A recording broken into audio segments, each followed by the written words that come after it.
Assalamualaikum, salam sejahtera. Kembali bersama dengan kami dalam siaran Hello Doktor dan pastinya kita bertemu di hari Ahad, hujung minggu untuk anda semua.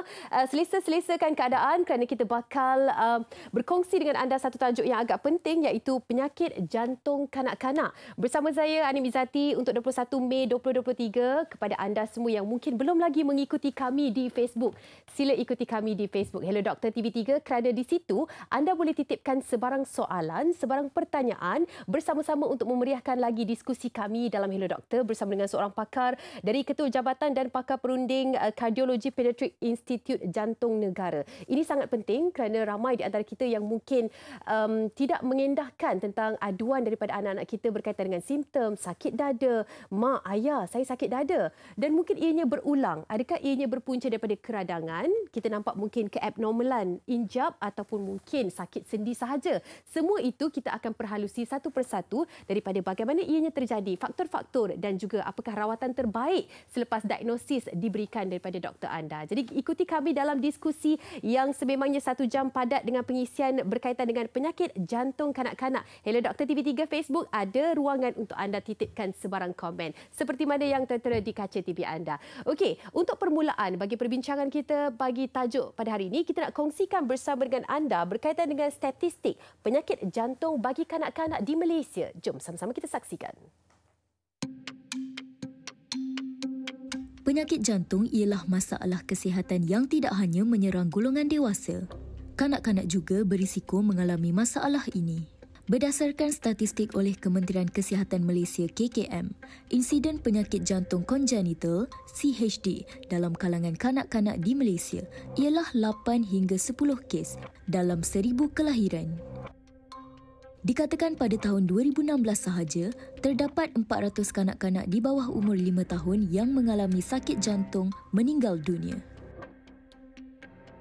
Ada kalanya penyakit jantung pada kanak-kanak dapat dikesan kerana berpunca daripada lahir, tetapi ada juga penyakit jantung yang terjadi ketika anak semakin membesar.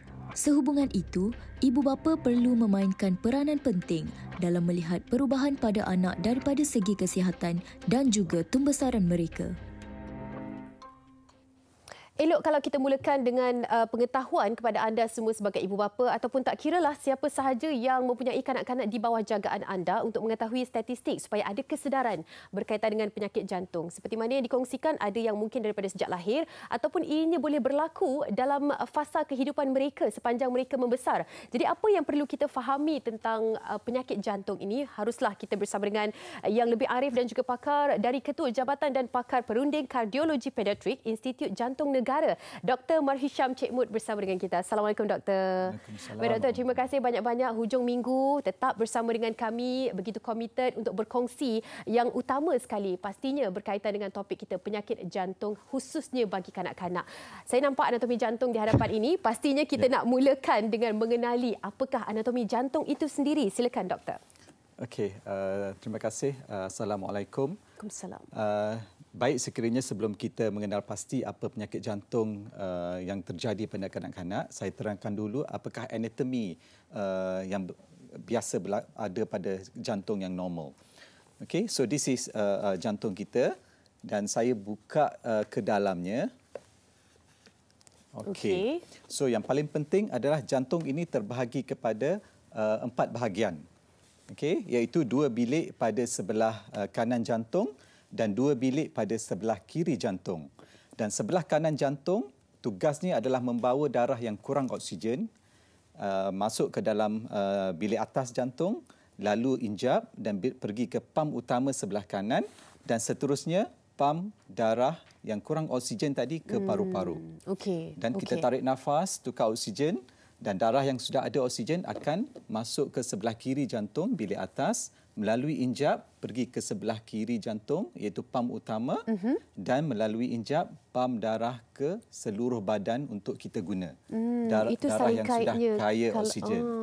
Dan ada pemisah di antara jantung sebelah kanan dan jantung sebelah kiri. Okey, so ini struktur utama jantung. Okey, yang semestinya ada di antara kita yang dengar mengenai injap utama yang ada pada jantung, iaitu 2 injap utama pada sebelah kanan jantung dan 2 injap utama pada sebelah kiri jantung.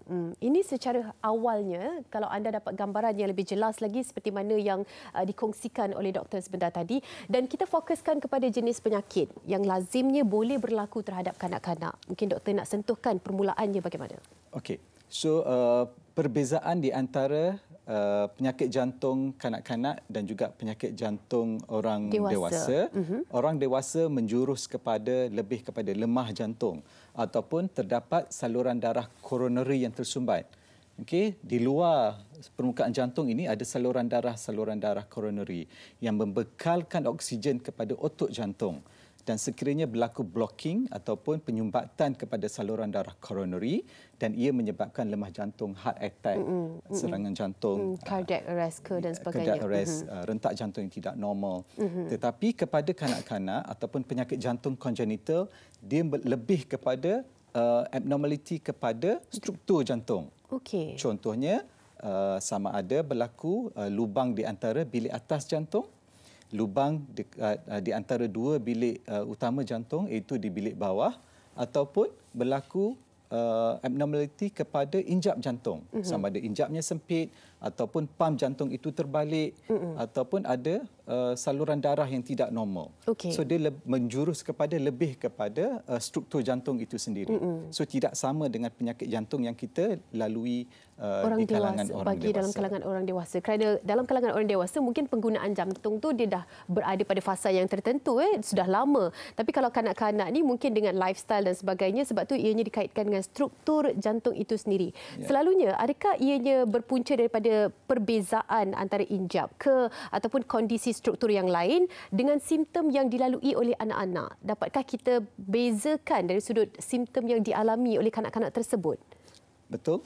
Setiap masalah jantung pada kanak-kanak ini, dia mempunyai simptom-simptom yang tertentu. Contohnya adalah sekiranya berlaku lubang besar di antara 2 bilik utama jantung ataupun kita panggil ventricular septal defect. Okey, kecacatan kepada 2 bilik ventricle. Okay. Dan biasanya kanak-kanak itu melalui simptom, contoh dia sesak nafas, berat badan yang tidak meningkat, dan sekiranya pergi ke sekolah membuat aktiviti dan biasanya kanak-kanak itu cepat penat, berpeluh-peluh, ataupun sekiranya dalam keadaan bayi dan kita boleh melihat bahawa anak-anak itu mungkin pernafasannya agak laju.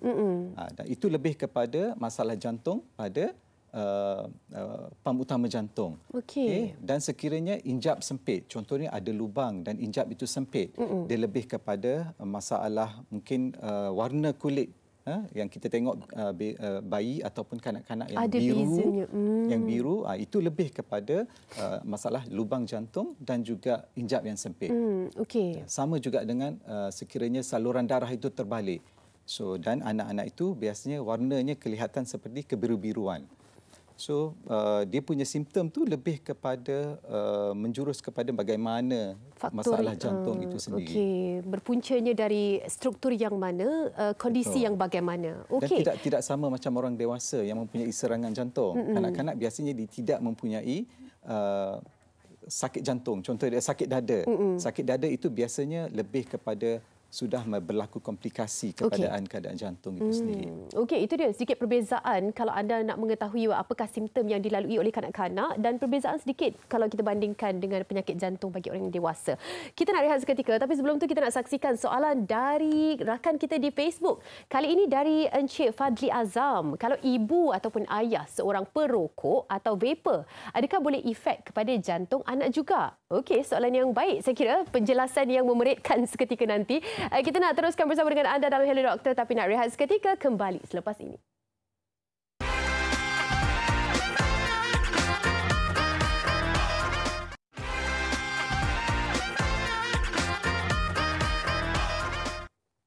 Seringkali kita ingatkan kepada anda semua untuk terus setia bersama dengan kami kerana ini merupakan masa yang paling penting untuk kita mengetahui apakah yang mungkin menjadi simptom awal, mungkin berlaku pada anak-anak anda juga berkaitan dengan penyakit jantung kanak-kanak. Bersama dengan saya Dr. Marhisham Cekmud daripada awal tadi berkongsi apakah simptom dan juga kita nak sedikit sambung tentang simptom. Tapi sebelum itu kita tadi ada raikan salah seorang daripada rakan Facebook kami berkaitan dengan soalan kalau ibu ataupun ayah merupakan perokok mahupun vapor, adakah boleh efek kepada jantung anak juga? Ini soalannya. Mungkin penjelasan daripada doktor. Silakan. Apakah mungkin nak diingatkan kepada ibu bapa di luar sana? Kesan kepada jantung anak ada dua peringkat. Pertamanya adalah sekiranya ibu yang mengandung iaitu sama ada passive smoker ataupun ibu itu sendiri yang merokok ataupun mengambil alkohol. Dua-dua ini sebenarnya berisiko untuk mengalami kandungan ataupun bayi di dalam kandungan yang mempunyai masalah jantung daripada lahir. Sebab itu biasanya kita tidak menggalakkan ataupun melarang ibu bapa daripada mengambil alkohol ataupun merokok ketika mengandung. Dan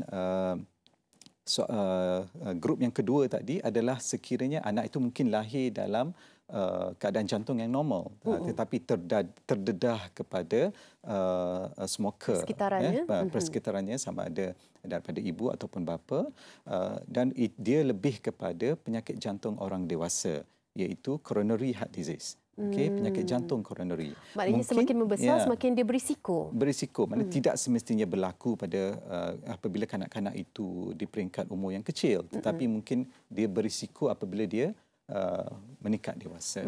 Okey, itu dia antara kesannya jika satunya lebih berhati-hatilah bagi ibu bapa di luar sana. Kadang-kadang it's hard to know the truth kan, tapi inilah dalam kita mungkin menafikan kebenarannya, ini yang perlu diingatkan bagi mereka di luar sana, ada saling kaitnya, ada kesannya terhadap anak-anak kita. Okey, kita sambung sedikit berkaitan dengan simptom. Kalau di awal tadi ada bagi tahu tentang apakah simptom yang berbeza terhadap struktur yang dikenal pasti, mungkin ada kondisi berkaitan dengan penyakit jantung kanak-kanak tersebut. Kali ini doktor nak sambung sedikit doktor, mungkin berkaitan dengan usianya. Okey, mungkin secara keseluruhan tidak menjurus kepada penyakit jantung yang tertentu, dan biasanya kita dapat kesan itu lebih kepada simptom mengikut umur. Apabila bayi yang baru lahir, mungkin pada peringkat awalnya apabila bayi itu menangis, kita tengok sama ada warna kulitnya berubah, warna bibirnya berubah, itu mungkin salah satu simptom menjurus kepada penyakit jantung kongenital yang lebih kompleks. Dan sekiranya apabila bayi itu berumur 2 minggu ataupun 1 bulan, dan kita dapat melihat sama ada sekiranya bayi itu mempunyai pernafasan yang laju, terdapat lekuk kepada dada ataupun di antara tulang rusuk, dan pernafasannya yang laju, dan itu juga warning sign yang mungkin anak ini mempunyai penyakit jantung kongenital. Dan apabila dia meningkat dewasa, mungkin kita miss pada peringkat pertama itu, dan apabila dia meningkat umurnya mungkin dalam kategori persekolahan, dan sekiranya anak-anak itu tidak dapat membuat aktiviti seperti biasa, cepat penat, cepat berpeluh ataupun mungkin pengsan di sekolah. So itu mungkin salah satu warning sign yang mungkin juga merupakan salah satu simptom masalah jantung kongenital. Dan mungkin kita miss juga pada peringkat 2 peringkat tadi, dan sekiranya umur sudah meningkat. Ini yang kita panggil penyakit jantung kongenital di kalangan dewasa. Mungkin keadaan itu tidak dapat dikesan apabila umur itu lebih awal, dan apabila dewasa dia mempunyai simptom seperti nadinya yang agak laju, cepat penat, tidak boleh mungkin biasanya membuat biasa jogging satu taman, tetapi tiba-tiba tak boleh buat lagi. Ada daya tahan itu yang makin mengurang, itu juga mungkin salah satu simptom masalah jantung kongenital daripada lahir. Okey, daripada simptom yang dikongsikan oleh doktor sebentar tadi, kita tak dengar pun tentang aduan sakit dada, doktor. Maknanya bila kita cakap tentang sakit jantung ni, kita tak semestinya sakit itu di bahagian dada. Betul, doktor? Biasanya sakit dada itu untuk penyakit jantung kongenital, sakit dada itu lebih kepada komplikasi yang sudah berlaku. Contohnya apabila ada lubang di antara 2 bilik jantung, apabila umur itu meningkat, lama-kelamaan jantung itu boleh membengkak. Dan kesan daripada kebengkakan itu boleh menyebabkan sakit dada. Baik. Tidak sama seperti serangan jantung pada orang dewasa yang mempunyai saluran darah tersumbat dan dia akan mendapat serangan jantung, heart attack, sakit dada, heart attack. Okey, kat situ baru kita nampak perbezaan ni kan. Kadang-kadang kita bila kaitkan dengan penyakit jantung je, kita hanya bayangkan tentang aduan anak-anak berpunca daripada sakit dada. Tapi banyak simptom-simptom lain yang dikongsikan oleh doktor sebentar tadi yang perlu kita beri perhatian. Baik doktor, bukan saya seorang saja di sini nak bertanya. Sebenarnya ada seorang lagi, selebriti. Boleh doktor? Okay. Nak bertanya juga kepada Dr. Hisham. Jom sama-sama kita dengarkan. Hai, Assalamualaikum. Kami pesawat. Hello doktor, kami ada satu soalan. Soalan yang agak sensitif lah. Kami nak tanya, adakah gaya hidup seorang ibu mengandung itu menjadi faktor kepada penyakit jantung dalam kandungan? Okey, saya kira itu bapa-bapa yang sangat mementingkan tentang kondisi anak jika mungkin isteri itu mengandung dan sebagainya kan. Kondisi ini sangat-sangat penting doktor ya bila ibu mengandung, lifestyle ibu mengandung tersebut. Adakah kaitannya dengan penyakit jantung kanak-kanak? Okey. Lifestyle pertama yang kita dah ceritakan tadi iaitu perokok dan juga alkohol. Dan lifestyle seterusnya lebih kepada penjagaan kesihatan. So ibu yang mengandung dan mempunyai apa yang kita panggil penyakit diabetes, penyakit kencing manis yang daripada awal mungkin sebelum mengandung lagi. Dan sekiranya keadaan gula itu tidak terkawal dan anak-anak kandungan itu berisiko untuk mengalami masalah jantung kongenital. Itu salah satu. Yang kedua adalah ibu yang mempunyai penyakit tekanan jiwa ataupun depresi yang memerlukan ubat-ubatan tertentu. Dan ada sebahagian ubat ini yang boleh berisiko memberi kesan kepada fetus ataupun janin yang dalam kandungan itu. Yang menjurus kepada penyakit jantung kongenital. Ya, jenis penyakit jantung itu mungkin berlainan. Contoh dia sekiranya ibu yang mendapatkan rawatan depresi, mungkin ada satu keadaan yang lebih kompleks yang kita panggil Epstein anomaly. So itu melibatkan injap jantung sebelah kanan. So lifestyle ataupun gaya hidup itu lebih menjurus kepada keadaan ibu semasa mengandung. Okey, doktor, thalassemia contohnya, adakah ubat-ubatan dan lain itu memberi kesan juga? Okey, thalassemia adalah keadaan congenital ataupun genetik yang lebih kepada masalah kita panggil hemolisis kepada sel darah merah. Dan ia menjurus kepada apa yang kita panggil acquired heart disease ataupun penyakit jantung perolehan yang berlaku apabila anak-anak yang mempunyai masalah thalassemia dan mendapatkan rawatan transfusi darah secara berkala. Dan sekiranya iron, zat besi, kesan daripada transfusi darah itu meningkat dalam tubuh badan, salah satu organ yang terkesan adalah jantung. Di mana jantung itu terdapat iron yang tinggi, beban iron yang tinggi yang menyebabkan lemah jantung. Kita bicara bukan masalah struktur jantung lagi. Itu lebih kepada masalah jantung. Mungkin jantungnya normal, tetapi apabila berlaku kesan beban zat besi yang tinggi pada otot jantung, dan jantungnya akan menjadi lemah. Kita bercakap tentang kalau pembawa lah kan. Ya, sebab mungkin itu yang lebih anda perlu tahulah. Kondisi-kondisi bila ibu mengandung ni agak rumit bila kita perkatakan dan perlu ada satu lagi diskusi khas berkaitan dengan itu. Kalau cerita tentang apa lagi rantaian yang mungkin boleh berlaku terhadap ibu pengandung. Apapun perhatian lebih perlu diutamakan kepada mereka dan kondisi-kondisi yang berkaitan. Kita bercakap pula tentang punca kanak-kanak yang mungkin boleh terjadi kepada mereka dalam fasa-fasa tertentu berkaitan dengan penyakit jantung. Apakah punca sebenarnya yang mungkin boleh diketahui umum, doktor? Okey, apabila kita bercakap mengenai penyakit jantung kongenital, dia lebih kepada risiko yang berlaku semasa kandungan. Sebabkan struktur itu terbentuk apabila seawal usia janin itu berumur 5 hingga 6 minggu.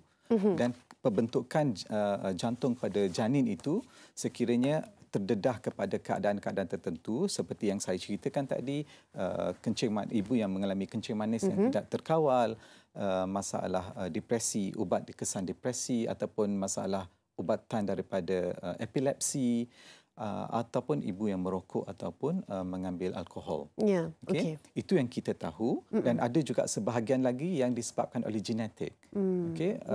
Sesetengah penyakit genetik ataupun sindrom yang boleh menjurus kepada masalah jantung congenital. Contohnya Down syndrome, yang 50% daripada anak-anak Down syndrome ini mendapat masalah jantung congenital. Contohnya lubang di antara dua bilik jantung. Dan masalah yang satu lagi yang quite common adalah kita panggil DiGeorge syndrome. DiGeorge itu masalah kromosom pada kromosom 21 yang menjurus kepada masalah jantung kepada 20 hingga 30% anak-anak DiGeorge. So itu lebih kepada masalah sindrom. Dan ada sindrom-sindrom yang jarang berlaku yang mungkin perlu bacaan yang lebih. Contoh dia Patau syndrome, Edwards syndrome, itu semua menjurus kepada masalah jantung congenital. Baik, bagaimana kalau kita nak kongsikan tentang masalah jantung ini didiagnosis oleh pakar? Boleh saya sambung sekejap? Boleh, silakan. Dia ada satu lagi yang masalah jantung pada kanak-kanak yang bukan masalah jantung congenital. Apabila lahir jantungnya normal, tetapi dia mendapat jangkitan kuman, contoh dia Streptococcus yang menjurus kepada apa yang kita panggil masalah rheumatik. Jantungnya asalnya normal, tetapi apabila berlaku jangkitan kuman berpunca daripada mungkin kuman Streptococcus daripada kaki yang berkudis ataupun jangkitan kuman pada kerongkong, luaran, dan itu juga boleh terdedah kepada penyakit jantung pada kanak-kanak yang kita panggil rheumatic heart disease. Dan yang kedua adalah penyakit Kawasaki disease yang lahirnya normal, tetapi apabila berlaku penyakit Kawasaki disease ini boleh menyebabkan saluran darah koronarinya bengkak. Dan yang ketiga adalah kita panggil myocarditis ataupun radang pada otot jantung.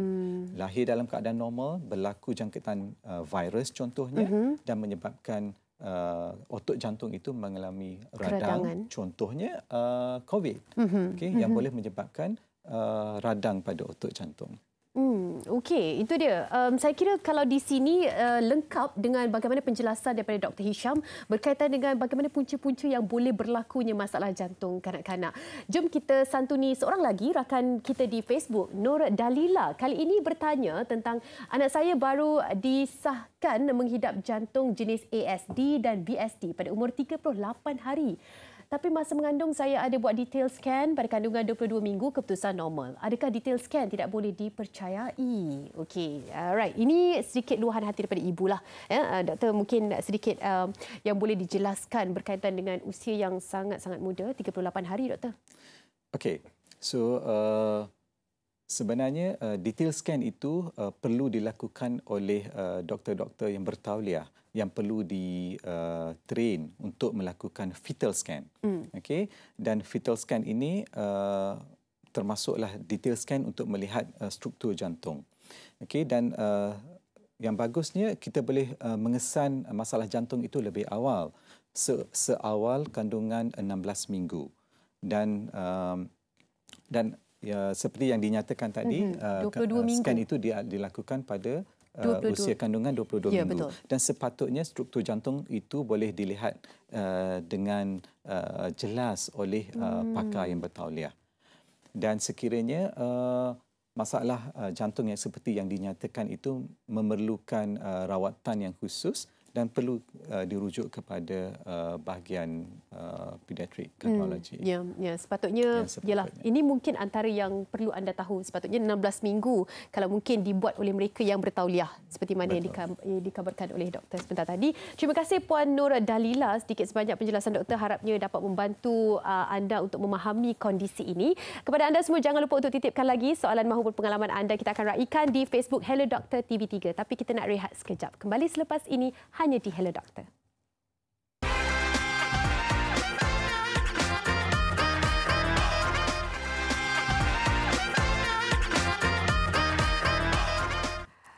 Terima kasih kerana masih lagi setia bersama dengan kami dalam Hello Doktor. Ini khas untuk ibu bapa di luar sana yang sangat pentingkan tentang pembesaran IQ dan EQ anak-anak anda. Tahukah anda, satu daripada 20 kanak-kanak berusia 5 hingga 9 tahun mengalami isu mental, dan ini menunjukkan sebenarnya kepentingan untuk kanak-kanak memahami bagaimana untuk mengembangkan kemahiran dalam kehidupan mereka, terutama sekali menguruskan tekanan, membina hubungan sosial dan juga hidup dengan lebih yakin. Jadi itu yang sebenarnya kita nak fokuskan.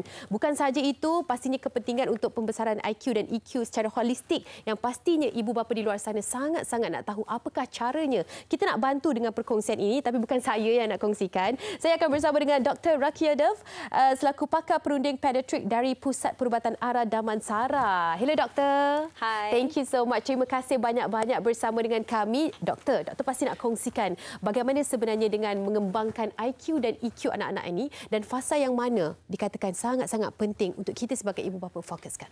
Membangunkan kedua-dua IQ dan EQ boleh membantu kanak-kanak menjadi lebih berdaya tahan dalam menghadapi cabaran dan perubahan dengan memberi mereka keupayaan yang mereka perlukan untuk menghadapi tekanan, halangan dan kesukaran.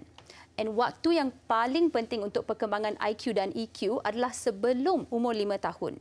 Kerana 90% yang you mention tadi pun 90% perkembangan otak berlaku pada masa itu. Semasa pertumbuhan, sel-sel otak berkembang untuk mewujudkan pelbagai rangkaian yang bersambung macam network. Sangat penting untuk memastikan bahawa kanak-kanak mempunyai pemakanan yang baik pada masa ini, kerana lebih banyak sel-sel otak bersambung, ia menyokong kepada perkembangan holistik yang kita kata IQ dengan EQ, perkembangan dua-dua sekali yang boleh menyumbang kepada kebolehan intelek, emosi dan sosial untuk kanak-kanak. Ya, kita nampak secara holistik kan bila kita nak pentingkan tentang IQ dan EQ anak-anak ni, terutama sekali mereka yang ada cabaran, perubahan tentang fasa dalam kehidupan mereka itu, untuk mereka bertatih, kita lah yang nak bantu mereka. Terutama sekali aktiviti yang mungkin boleh dicadangkan untuk kita lakukan bersama dengan anak-anak. Apa idea Doktor? Aktiviti yang mungkin boleh dicadangkan sebagai ibu? Sudah tentu, no problem. Ibu bapa, penjaga, educators, semua boleh membantu menyokong anak-anak melalui aktiviti seperti membaca, masa bermain di luar, outdoor activities, atau aktiviti dalaman seperti teka-teki, puzzles. Tetapi yang lebih penting is meluangkan masa bersama kanak-kanak ini melalui perbualan interaktif, bukan sahaja dengan gadget. Ini sangat penting untuk mengembangkan kemahiran bahasa mereka, perkembangan sosio-emosi. And macam saya kata, lagi kecil, lagi kerap. So, ibu bapa yang mempunyai anak kecil juga harus melibatkan perbualan dengan anak-anak mereka sekerap yang boleh. Ingat tu, lebih kecil, lebih kerap. Saya sendiri rasa macam itu antara tips yang menarik kan. Kadang-kadang kita lupa Doktor. Kecil ni kadang-kadang rasa macam tak apalah, dia tahulah main sendiri. Betul. Kan. Sebenarnya lebih kecil, lebih kerap masa yang diperlukan bersama dengan kita sebenarnya. Salah satu lagi ialah kita harus ajar kanak-kanak kita untuk menyampaikan keperluan mereka dan cuba mendapatkan mereka menyuarakan perkara yang mereka suka atau tidak suka. Seperti, Mama saya nak ke tandas, Mama saya lapar. Perkara ini sangat penting untuk kita ajar secara sopan untuk anak-anak kita dari kecil lagi. Itu pun buat mereka lebih yakin kan. Betul. Untuk menyuarakan apa yang mereka rasa. Okey, kita nak bercakap pula tentang bukan sahaja yang berkaitan dengan kepentingan perkembangan IQ dan EQ, yang perlu kita pastikan juga pemakanan mereka. Apakah yang mungkin perlu ibu bapa fahami tentang perkembangan pemakanan yang perlu kita fokuskan untuk usia sebegini? So, memberikan nutrien yang betul kepada anak anda adalah penting. And nutrien utama seperti MFGM, milk fat globule membrane, yang banyak terdapat dalam otak juga penting untuk perkembangan otak. Komponen MFGM ni menghasilkan bahan kimia otak yang kita panggil neurotransmitter, yang membawa maklumat dari satu sel otak ke satu sel yang lain. Dengan membantu sel otak untuk berhubung, mereka boleh mengawal kebolehan mental dan emosi mereka. Kajian menunjukkan bahawa kanak-kanak prasekolah yang mengambil susu yang diperkaya dengan MFGM selama 4 bulan telah dinilai oleh ibu bapa mereka sendiri dan didapati mempunyai peraturan tingkah laku dan emosi yang lebih baik berbanding dengan kanak-kanak yang minum susu formula standard. Selain daripada itu, DHA juga penting untuk perkembangan otak anak-anak kita. DHA adalah salah satu asid lemak omega 3 yang paling aktif secara biologi, dan ia juga merupakan lipid utama dalam otak yang diiktiraf untuk penting sebagai fungsi otak yang untuk normal. Tahap optimum DHA according yang daripada WHO adalah 100 hingga 150 mg sehari untuk kanak-kanak kecil. Kajian menunjukkan bahawa kanak-kanak kecil yang menerima tahap yang disyorkan oleh pakar menunjukkan perkembangan otak yang unggul dari segi penyelesaian masalah, ketajaman penglihatan, kecerdasan verbal as well as IQ berbanding dengan mereka yang tidak mendapat sokongan DHA. Meneruskan menerima DHA sepanjang zaman kanak-kanak adalah penting untuk membantu mengekalkan perkembangan otak anak anda dengan baik. Seperti sumber makanan yang penting seperti ikan berlemak, telur, kacang dan tenusu. Seperti susu khasiat yang diperkaya dengan MFGM sekali dengan DHA penting untuk menyokong perkembangan secara holistik IQ dan EQ mereka. Okey, itu dia. Sangat-sangat penting kan untuk kita mengetahui sebenarnya pemakanan pun perlu diberi perhatian penuh. Selain daripada itu, sebagai peneraju pemikiran dalam sektor perkembangan kanak-kanak dan pastinya 120 tahun sains dan inovasi terkemuka, Enfagrow A+ Mind Pro sangat komited dalam meningkatkan kesedaran. Begitu juga dengan perkembangan IQ dan EQ untuk manfaat jangka panjang. Dan jika anda, ibu bapa di luar sana yang sangat pentingkan dan ingin mengetahui cara otak anak anda yang sangat menakjubkan itu berfungsi, anda boleh join Holistic Brain Expo yang mana sedang berlangsung dan ini merupakan anjuran Enfagrow A+ dengan kerjasama Universiti Putra Malaysia bertempat di Sunway Pyramid, Orange Concourse sehingga hari ini sahaja. Nampak tu, 18 hingga 21 Mei. Sempat lagi lepas tengok Hello Doktor ni, pergi sahaja ke Sunway Pyramid untuk anda sama-sama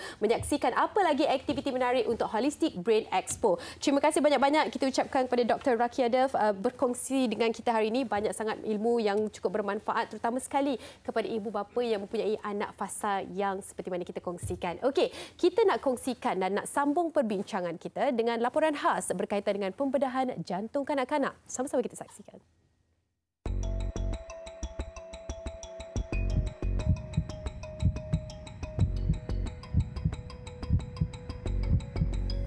Penyakit jantung kongenital lazimnya berlaku dalam kalangan kanak-kanak dan boleh memberi kesan dalam jangka masa panjang. Saya kini berada di Institut Jantung Negara di mana sebentar lagi saya akan menyaksikan sendiri pembedahan jantung yang akan dilakukan terhadap seorang kanak-kanak berusia 5 tahun.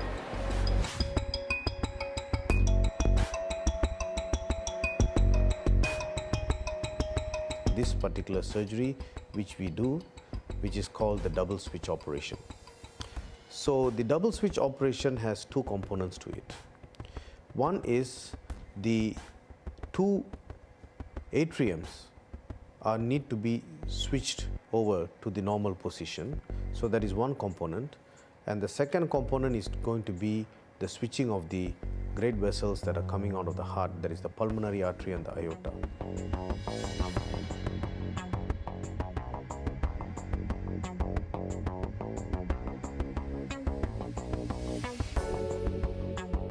Patients with congenitally corrected transposition of great arteries need to be prepared for the corrective surgery. The important step is to make sure that the left ventricle, which is the functioning ventricle that is to be pumping into the systemic circulation, has to be trained. Because at the moment, the pulmonary circulation is taking the blood from the left ventricle. So the left ventricle is a bit weak, so we need to train the left ventricle to function well.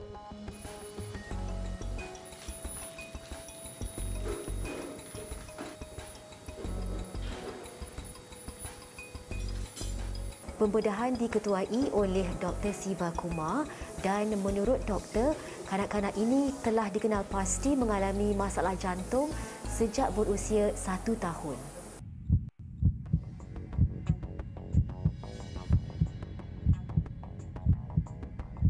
So the risk that can be anticipated from this surgery is number one, risk to life. Is because we do a lot of stitching, there's a risk of bleeding.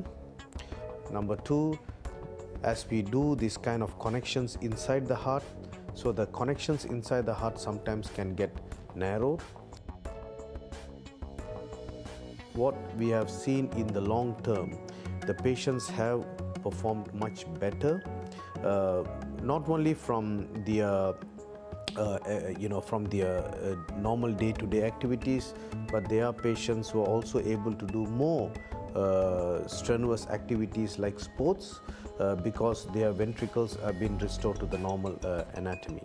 Pembedahan dianggarkan mengambil masa selama 6 jam yang bertujuan untuk memperbetulkan kedudukan bahagian-bahagian tertentu jantung agar pesakit dapat menjalani kehidupan dengan lebih baik. Baik, itu sedikit perkongsian hos kami, Nadia, sempat berada di bilik pembedahan untuk menyaksikan pembedahan jantung kanak-kanak yang ni double switch. Double switch yang dikatakan sangat rare, sangat jarang berlaku, sangat doktor. Jarang berlaku. Okey, itu dia sedikit perkongsiannya. Kita sambung bagaimana anda nak tahu tentang diagnosis masalah jantung. Pastinya anda tertanya-tanya kan, kalau mungkin ada kondisi tertentu, apakah mungkin cara prosesnya untuk diagnosis masalah jantung tersebut? Okey, so pada peringkat awalnya, sekiranya ibu yang mempunyai risiko untuk mendapat anak yang mempunyai masalah jantung congenital, mereka boleh melakukan fetal scan, detail scan yang seperti kita bincang tadi. Dan fetal scan ini digalakkan untuk ibu yang mempunyai risiko seperti kencing manis semasa mengandung ataupun masalah-masalah kesihatan yang lain semasa mengandung. Dan sekiranya anak-anak sebelum ini juga mempunyai masalah jantung congenital, dan kita sarankan untuk ibu itu melalui proses fetal scan semasa mengandung. Okey. Dan apabila baby sudah lahir dan sekiranya miss ketika kandungan, dan kita lebih kepada symptoms yang berlaku. Dan sekiranya simptom yang kita bincang tadi sama ada berlaku pada bayi, anak-anak ataupun golongan dewasa, dan sekiranya mempunyai simptom-simptom yang kita katakan, dan disarankan untuk berjumpa doktor untuk melakukan sekurang-kurangnya pemeriksaan awal. Contohnya chest x-ray. Chest x-ray ataupun sekiranya ada kemudahan untuk membuat ekokardiografi ataupun scan jantung, dan itu boleh mendiagnose at least 80 hingga 90% penyakit jantung congenital. Dan dengan adanya teknologi yang lebih advance, in fact echo itu boleh mendiagnose almost all penyakit jantung congenital, kecuali mungkin ada kerumitan dari segi kompleksiti yang memerlukan pemeriksaan lanjut seperti CT scan, MRI ataupun angiogram. Yang mana selalunya pada peringkat echo itu sendiri dah dapat mengetahui kebanyakan penyakit itu kan, doktor. Apapun pemeriksaan awal, jika mungkin ada simptom yang berlaku itu adalah sangat-sangat memberikan manfaat kepada keadaan itu untuk mengurangkan lagi risiko seriusnya tahap penyakit tersebut. Itu sedikit yang dikongsikan bagaimana diagnosis masalah penyakit jantung yang mungkin anda perlu ketahui. Namun begitu, kita nak rehat seketika. Kembali selepas ini pastinya tentang rawatan yang boleh dilakukan bagi penyakit jantung kanak-kanak. Segalanya seketika nanti hanya di Hello Doktor.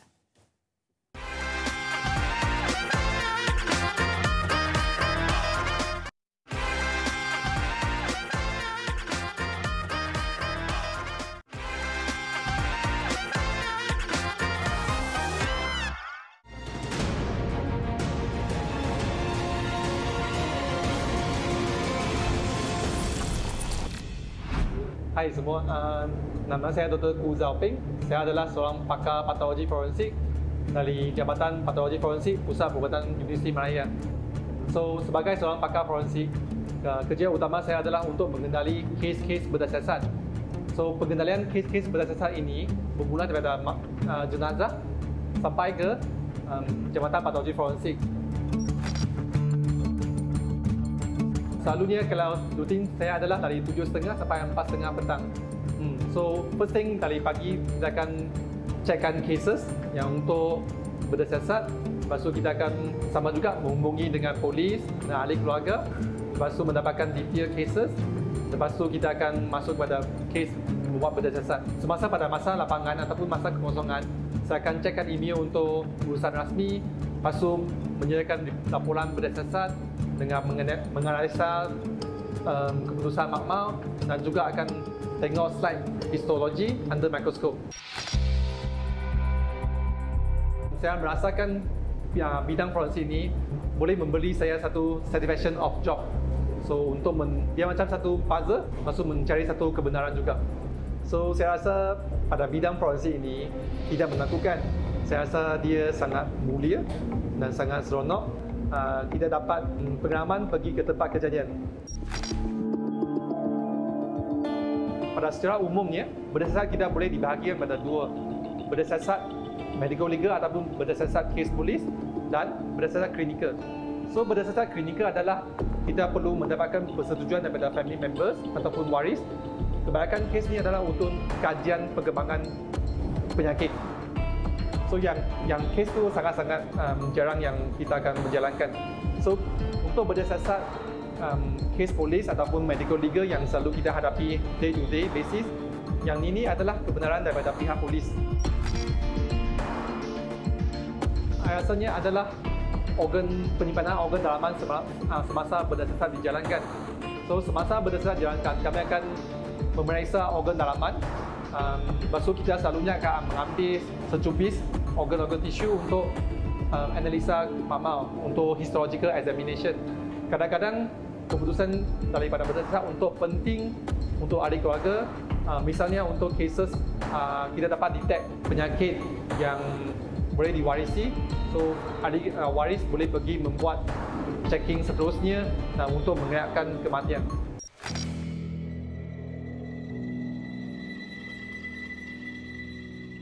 Kelebihan saya tidak ada pengalaman mengeri yang sangat-sangat serius lah. Bila saya berdasar di tengah malam, pukul 12 lebih, saya dengar tangisan yang kuat.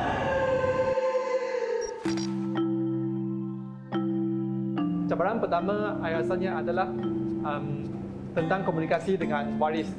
So, kita boleh memahami kalau seseorang, waris kita dalam meninggal dunia, mesti kita dalam bersedih ataupun grieving. So, kebanyakan masyarakat akan membantah untuk buat berdasarkan. Tapi dari pihak forensik kita perlulah banyak bersabar dan teknik-teknik untuk memberitahu keperluan berdasarkan kepada ahli keluarga juga.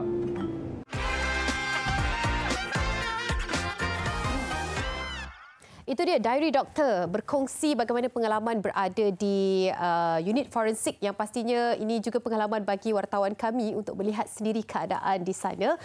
Perkongsian itu akan dikongsikan dalam berikutan dengan segmen diary doktor. Jadi sebab tu anda kena terus mengikuti kami setiap kali siaran. InsyaAllah ada kesempatan kita akan bawakan diary doktor kepada anda semua. Kita sambung perbincangan kita kali ini nak khususkan tentang rawatan yang diperlukan berkaitan dengan kondisi penyakit jantung kanak-kanak. Bersama dengan saya Dr. Mar Hisham. Mungkin doktor, apa rawatan yang sewajarnya, yang boleh dikatakan kondisi-kondisi yang umum lah, yang lazim, yang boleh berlaku terhadap kanak-kanak?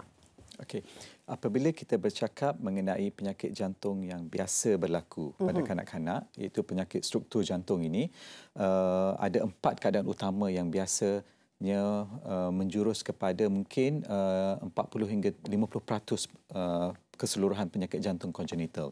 Yang pertamanya adalah penyakit jantung berlubang. Yang common kita bercerita, penyakit jantung berlubang. Yang pertamanya adalah lubang di antara 2 pam utama jantung yang kita panggil ventricular septal defect. Yang kedua adalah atrial septal defect ataupun lubang di antara 2 bilik atas jantung.